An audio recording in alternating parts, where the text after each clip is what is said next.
thank you everybody for showing up. If I could have everybody who's on the Accessibility Committee as well as the Human Rights Commission stand up in recognition for putting this event on. Great. Okay. Thank you. I would like to recognize Hugh Massengale for recording the event. And let everybody know, Vanya, who's sitting at the front, has 2 flashcards. One's a 30-second flashcard to let the panel know that it's time to start kind of wrapping up, and then a red flashcard to say, okay, conclude.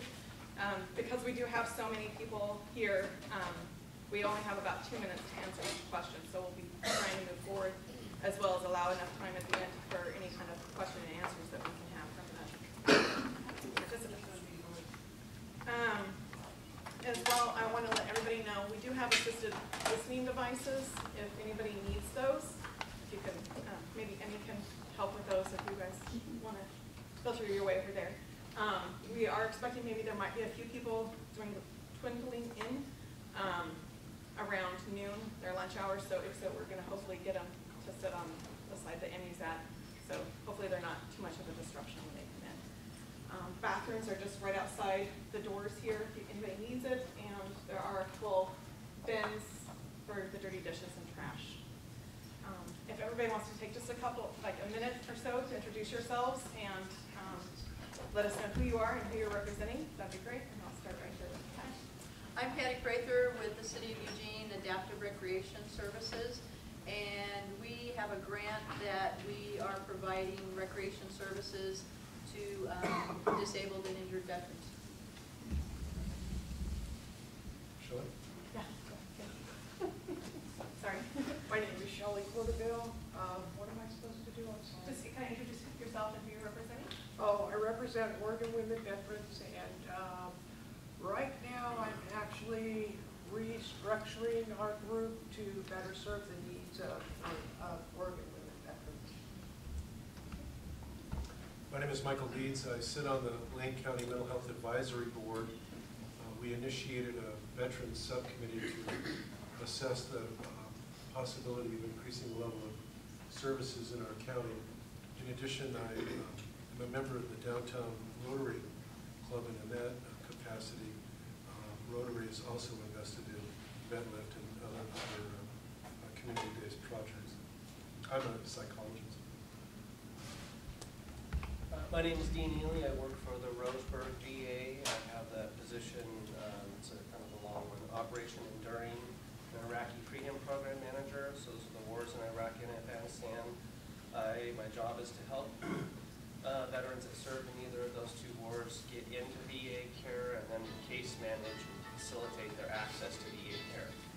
However, I'm representing more than myself today. There's a couple other programs. The Grant for Diem has DASH programs I've also been asked to represent some of my other colleagues. So that's what I'm doing today. I'm Dan Temple. I am the program manager for the VetLift program through St. Vincent de Paul. We work in assisting homeless veterans find housing. I'm Elaine Gamble. I'm the case manager with the VetLift Grant per Diem program, and I work with in a transitional housing program for homeless veterans. My name is Harold McCain. I'm the employment specialist with St. Vincent de Paul's Veteran in Progress program.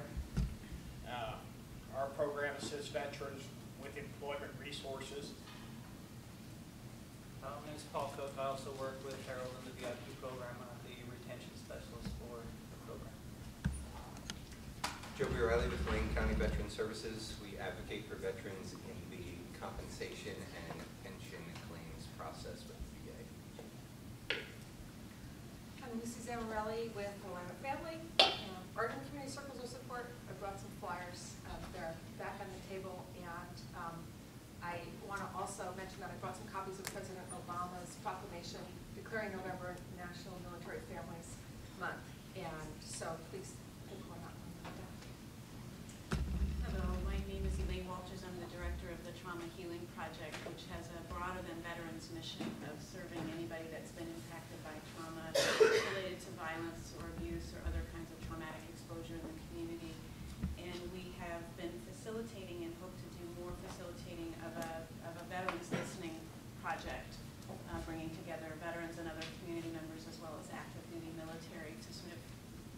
feeling more comfortable with each other. So, I'm Dr. Jim Merringer. I'm the commander of Springfield Chapter of Disabled American Veterans. We help veterans get their claims for disabilities. I'm Corey Martin with the Roseburg VA as well, and I am in the suicide prevention program. I'm stationed up here in Eugene. We also have a suicide prevention coordinator and case manager in Roseburg as well, serving Roseburg and the 3 coastal clinics as well. I'm Master Sergeant Philip Highwood. I work the reintegration area manager for Southern Oregon, basically Albany to Ashland and Klamath Falls to the coast. And I represent the Oregon Army National Guard and all of our veterans in the state of Oregon. Okay. Thank you, everybody.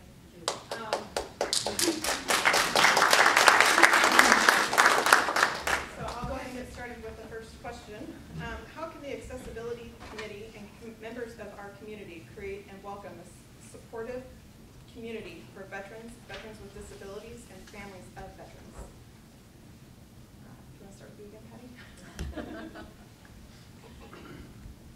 I think just having an open communication with all of our veterans and letting them know that our community is very open and welcoming. I think the group here can probably address that question a little bit more than I can. You know, I represent recreation, and recreation is very needed in our community, and the city of Eugene has a lot of recreation opportunities for veterans, their families, anyone who wants to be involved in recreation.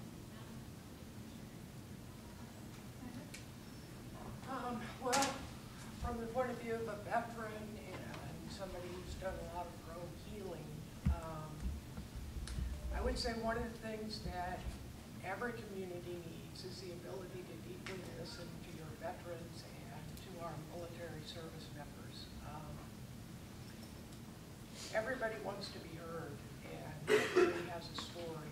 And I think particularly in our community with all of the multiple deployments and just the number of veterans in this community alone, we as a community really need to be willing to carry some of the rocks at the backpacks that our military people have. And I think if we're going to bridge that gap between civilians and military people, or civilians and veterans, we need to learn to deeply listen to one another.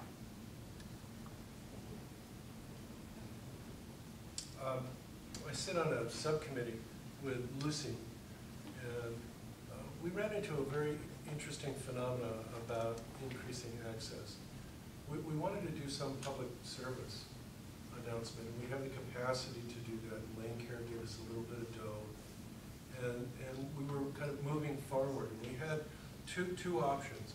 One would be to highlight some of the difficulties that soldiers experience, citizen soldiers and regular soldiers experience, and really highlight the issue of PTSD. On the other hand, the science would suggest to us that the great majority of citizen soldiers and soldiers will return and integrate that experience into their lives in some ways if you want. So we had two approaches. One was that, you know, that there is a normal life that's available to you, and we want to support you as a community. We want to send that message. And the other message was we recognize that many of these soldiers are going to come back traumatized and require the kind of support and interventions that we could anticipate. Well, either direction that you go in, you get blowback. If you go down the this is normative and the PTSD crowd goes, that's bad because if it bleeds, and we want it to lead, and so that's diminishing PTSD. And then if you go for the PTSD, then you're over-representing psychiatric involvement. That's my comment. We're torn. We went for the welcoming home with the normative approach. Thank you. I have, you know, as representing combat veterans like I do, and working with them like I do, you know, I hear from them their their sense of isolation in what they've seen and done, and wanting to have more of a connection to their community and not knowing how. And then we have a group like this, who's their community, who wants to reach out to them, and we're not knowing how. So I don't have a very clear how-to answer. What I wrote down is increase your own awareness. Okay? We all in our community need to be more aware of how combat and war affects individuals. And if we're more aware of it, then we'll have more ability to approach them and get them to services. It means also that we have to be more aware of what's out there, also what they're available. So that's what this type of thing does really, really well, is it gets us connected. Plain County, we're pretty good at being connected, though, I'd say. We're better than most. And some of the things to be aware of for veterans are uncomfortable. Knowing what the symptoms of PTSD look like, irritability, flashbacks, nightmares. There's a lot of things that go on that are involved in that disorder that aren't very comfortable to touch or to be into contact with. But we need to do it. These men and women come in the first time for a service and they're afraid. We need to figure out how to be able to reach out to them. And the training that I do with our front desk staff is as simple as looking somebody in the eye, saying, "Are you okay?" Instead of not looking up and just going through the check-in process. So a lot of fundamental and basic things that we can all do on that kind of stuff. Speaking on an awareness standpoint, St. Vincent de Paul started the VetLift program in 2005, and we are still seeing new faces come into our transitions group that had no idea we existed. Those that weren't in other communities that were staying at the Eugene mission and are just learning now, after 5 years into a program, that programs for housing, whether it's transitional assistance or rental assistance or different subsidies that we offer to get them into housing are available. So I think it's getting that message out there that you don't have to be homeless, you don't have to be there. There are resources available, and getting them involved and getting that knowledge out there that we're there to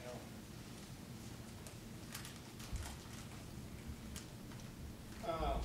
Again, on awareness, I'm a veteran myself, disabled, and I represent the homeless, disabled veterans and the process that they go through. I mean, I was just hired to this position less than 60 days ago, and what I've seen in these individuals is amazing.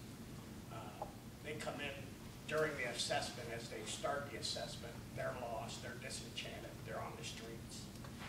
They don't have anything.